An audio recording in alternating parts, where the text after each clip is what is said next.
Now, just because we have a significant model does not mean that all of the predictor variables are equally useful, or indeed that all of them are actually having any predictive value in terms of depression score.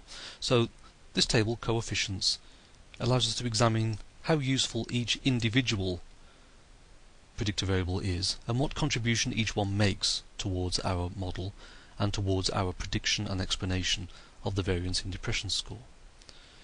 If we look at this table, at the top here we have constant. Now this tells us that if all of the other variables were set to 0, that is, if age in years was 0 and gender was 0 and income was 0, then the depression score that we would predict would be 62.85, kind of a baseline, which in itself is slightly meaningless because of course we can't actually set these variables to 0, especially age in years. It wouldn't make any sense. Now for each individual predictor variable, it gives us firstly this value that's called b.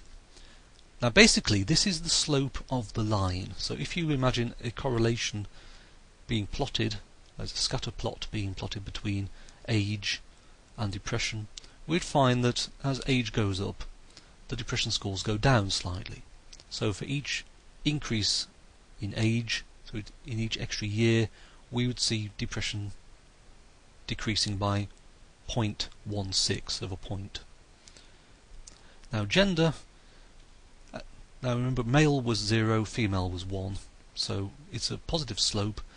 So it's telling us that as you move on a scatter plot from the male points to the female points, depression score is going up, and it goes up by 3 points on average.